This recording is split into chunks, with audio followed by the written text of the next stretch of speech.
So I saw the new Halloween movie last night, the Halloween 2, which isn't Halloween 2, but is in the context of the new film where you're probably already aware, but they've decided to ditch every single sequel, so retcon everything that followed the original Halloween, and this is a direct sequel to the original, set I think 40 years later, in keeping with I think Jamie Lee Curtis's current age. I think she's in her 50s or late 50s. And it was getting a lot of really good press actually, a lot of very good reviews, more than I expected. The trailer looked pretty good. And I have to say, I'm a big fan of the original Halloween, not to sound really hipster, but I really like that movie for mainly the direction, the camera work, and the music. Obviously the music's amazing. The traditional John Carpenter kind of electronica, but some of I think I'll talk about that when I talk about this new movie. The camera work in the original is great, and the kind of sense of Michael Myers being this stalker is what makes him really scary. This kind of presence that kind of lingers about, watching from afar, and then eventually comes and murders you. So to sum up how I felt about the new Halloween movie, I would just say it is bang average. It's really meh, it's okay. In some ways, it's kind of disappointing. I was expecting a lot more. The reason why I say that is the premise is great. What a great idea, but Laurie Strode from the original Halloween is so mentally scarred from that night when all her friends were murdered that she's basically become this kooky old lady who's turned her house into a fortress to protect herself from Michael Myers ever getting out, and she's trained to fight and shoot guns and all sorts of bits and pieces in the effort of the whole point of if Michael gets free, she'll be ready to kill him.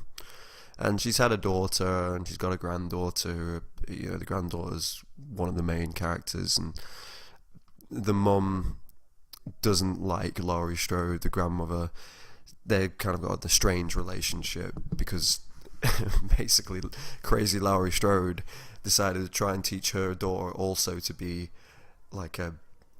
prepared for Michael Myers, and obviously that didn't go too well with the social services. So they've got this strange relationship, but the granddaughter, wants to have more of Jamie Lee Curtis in her life. She wants the grandma to be more involved, but she's clearly a bit crazy, and it's quite fun to see Jamie Lee Curtis play this fucked up character. You've got the Michael Myers monster, but then you've got the monster that she has become. I guess not so much a monster because she's not murdering people. She's just kind of become this neurotic mess. But that was great, and that's a really good idea. Okay, so Michael Myers is about to be taken to the secure facility where he'll basically be locked away forever, and she's prepared for this. Making sure that he, if he tries to escape, she's ready. She does. He does escape. Of course, on Halloween night, 40 years from the original murders. And you can see where this goes. It's just Michael Myers killing people, and then eventually coming for Laurie Strode and her family, and Laurie Strode and her family fighting back. Fine, great. You know what? It sounds like a brilliant plot, but the execution is just a bit poor. I think it's a modern take on the Halloween franchise, and I say that in the most disparaging of ways. in that it seems to want to follow these really, I don't know how you would say it, boring tropes that these new horror movies have, where just nothing is scary. There's too much music, there's too much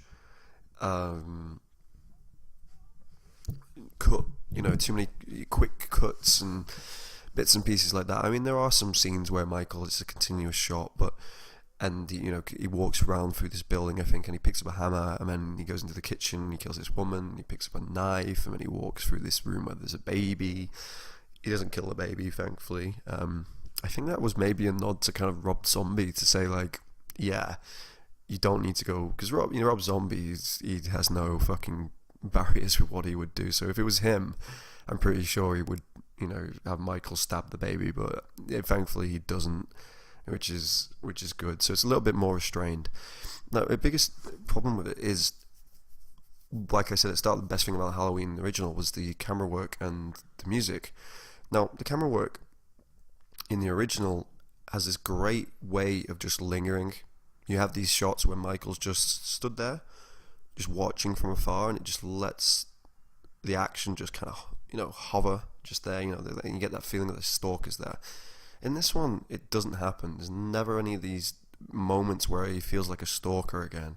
It just feels like it's fucking Michael Myers walking into places and murdering people. There's no build-up with how he kills people. It you know what I mean? The stalking element is completely gone, which I think is what made him, he stalks these women or these teenagers. He doesn't go in straight away. He waits and he watches, and then he finds a way into wherever it is, and he stabs them or chokes them or whatever he does.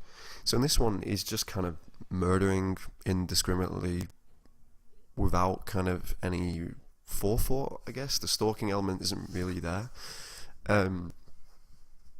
And I kind of felt like the movie needed more subtlety, more kind of that lingering camera work. But it didn't have it. The other thing that's the problem is the music.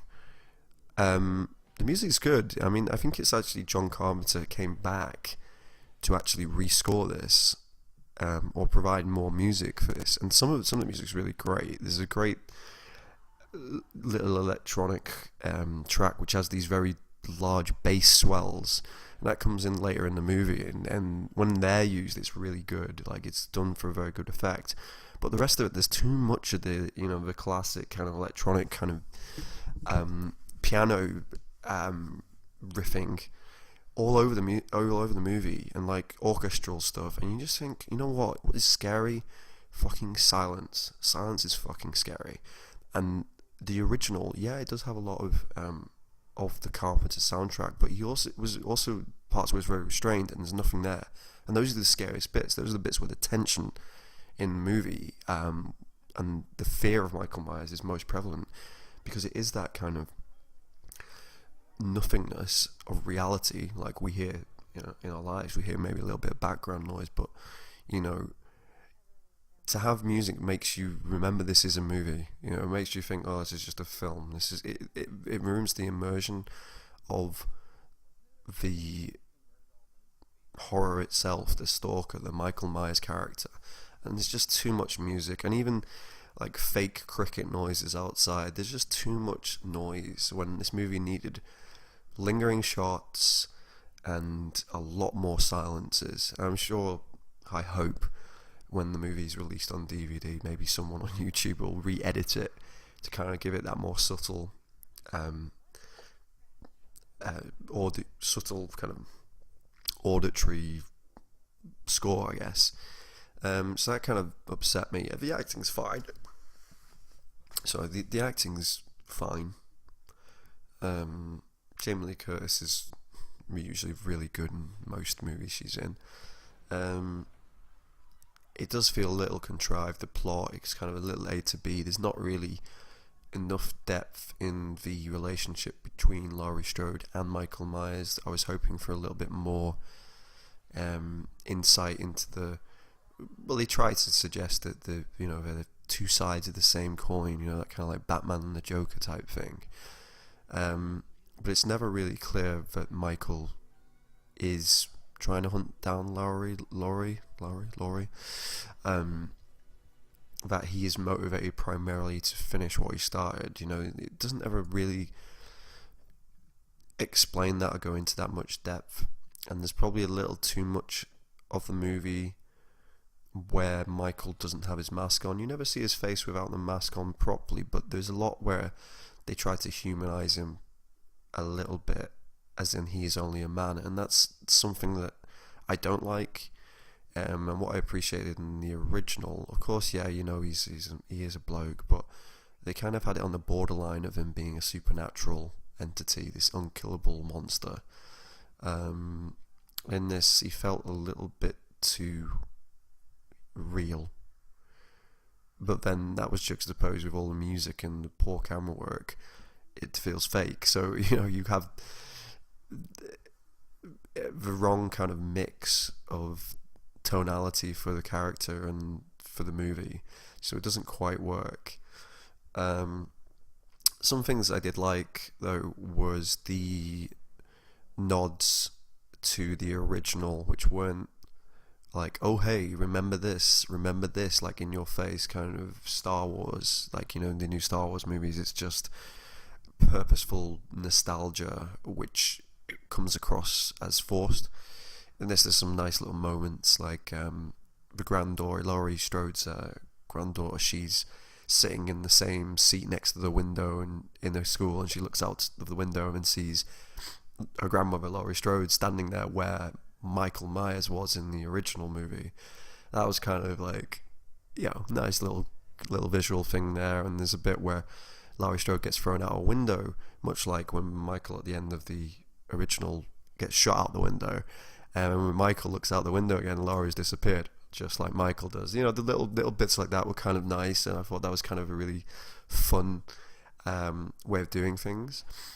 I was a little bit annoyed, though, that he doesn't get a knife as big as the first one, because it's a fucking huge, like, butcher's knife in the first one. In this, not so much. Like, he gets it's still a big kitchen knife, but it's not like as meaty as it is in the original. The other thing I wanted to talk about, if I can remember, was like this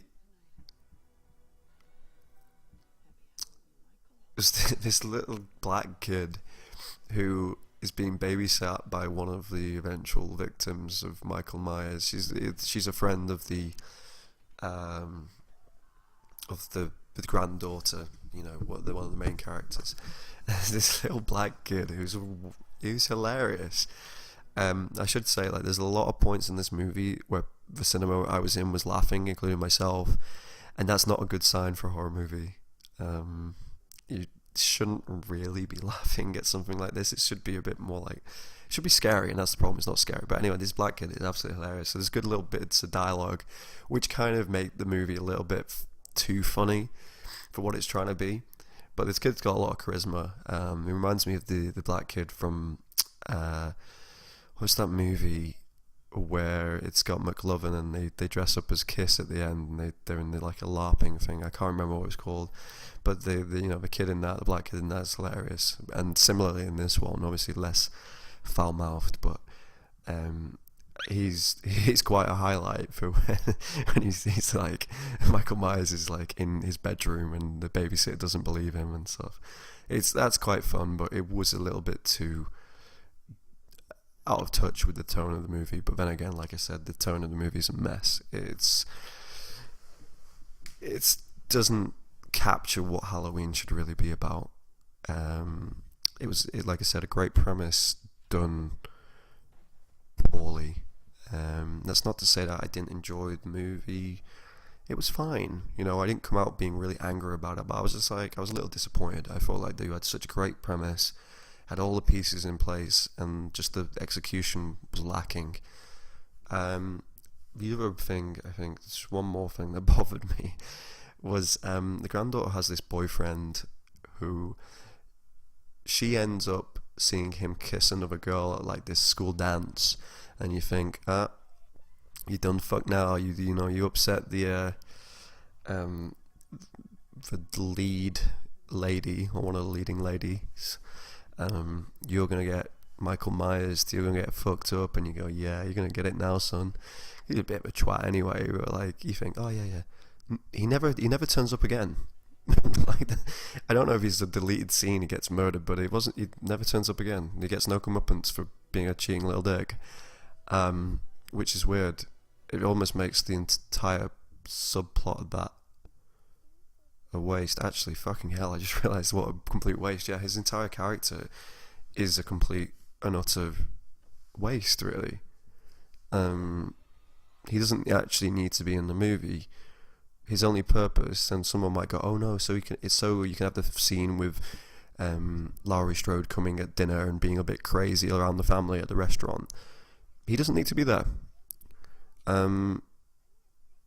He doesn't need to. Yeah, the only reason he exists is for his fat friend to make a move on the granddaughter after she finds out he's like, being a dick at the dance. So the fat friend's like, you deserve better, the usual like beta male Antifa type person. Well, I say Antifa, there's nothing to suggest he's Antifa, but like, one of these fucking soy boy like chody guys. He tries to make a move on her thinking, oh, you're single now, so he tries to make, she's like, no. Obviously, typical girl. Like the guy's like, oh, you said so much, and she's like, oh, you're really sweet, and he's like, okay, I'm in. And it's like, she's like, no dude, like you're totally friend zoned. So he gets completely friend zoned, and he's drunk, and he's kind of sitting in this garden with kind of these what do you call it, the motion sensor lights, and this bit's quite good, and he looks behind, and he's obviously thinking he's talking to the owner of the property, clearly Michael Myers, and the lights turn off, don't they? And then they turn back on again, and Michael's just standing there, and he's like, hey dude, what's up? And then the lights turn off again because no one's moving, and the lights turn on, and he stabs him, and that was cool. That was pretty cool. They probably could have made it a little bit more extreme, but that's what I think about a lot of how they've done Michael's character. I never felt like he was, for an 18 rated movie, I didn't feel like it was that violent. I feel like Michael needs to have this kind of horrific power and violence to him. I never really felt that. There's too many scenes where he just, he manages to just cut someone on the arm. And he does that in the original, I know, but like, he wanted him to kind of just be ruthless. Like, you know what I mean? Once he's got you, it's stab, stab, stab, stab, some real aggression and just psychotic violence, but you never really get that. Anyway, that fat kid dies. So the only reason that the boyfriend who cheats on the granddaughter exists is for that fat kid to die, which I think is an absolute cop-out for the writers, which include Danny McBride, which is really weird. So I've been talking for ages, so I'll wrap this up. These are my thoughts anyway from seeing it last night. So all in all, it's okay. You watch it and you like Halloween and you just like Michael Myers generally, and you just want something to watch, on Halloween itself, maybe go watch it before you go out. Yeah, it's fine. It's okay. Like I said, I'm just a little disappointed. It was a great premise. There was a lot more potential for it to be a lot better than it actually was. I think tonally, bit of a mess. Not very scary. Yeah, just a missed opportunity from my point of view. But then again, make your own minds up. I do recommend seeing it because I do, I support any kind of horror movies that come out that aren't the traditional Insidious type Annabelle crap, and this isn't like that. But I just wish it was like a scary movie and Michael Myers kind of returned to being that creepy stalker or that heartless killer that we, as horror movie fans, I guess, really want to see.